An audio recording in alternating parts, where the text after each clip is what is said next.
One of the tells for a recession is yields on the debt.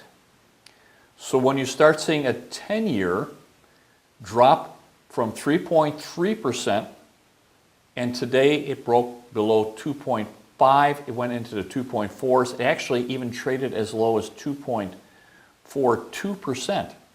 That means that the confidence level is dropping for long-term pressure on money.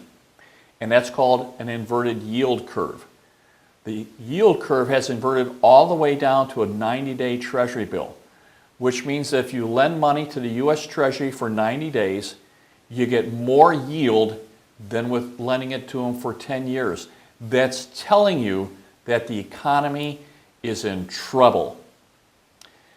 We warned that, we forecast that, now it's fact.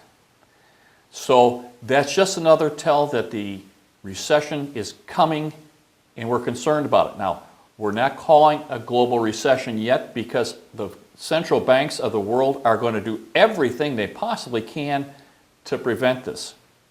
Maybe they're successful, but in the meantime, it means that you need to be cautious.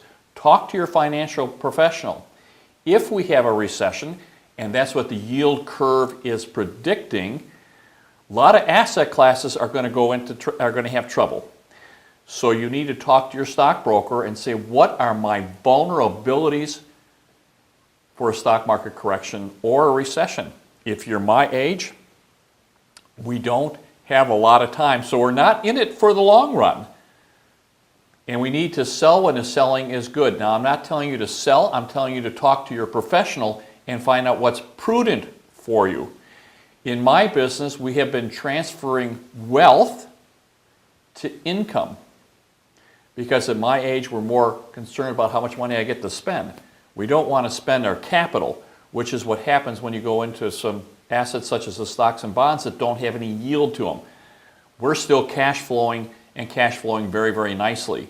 So if you do have cash flow needs, talk to your professional, see where real estate rentals fits into your portfolio. Not telling you to do the whole thing with residential rentals, but I think probably a portion belongs there. And keep in mind, you are not the landlord. You're strictly the professional investor, and you're going to get a check each and every month.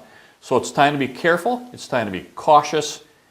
It's time to talk to your financial professionals and your spouses and your friends and find out what's best for you. If I can help, that's what I'm here for. Bye-bye now.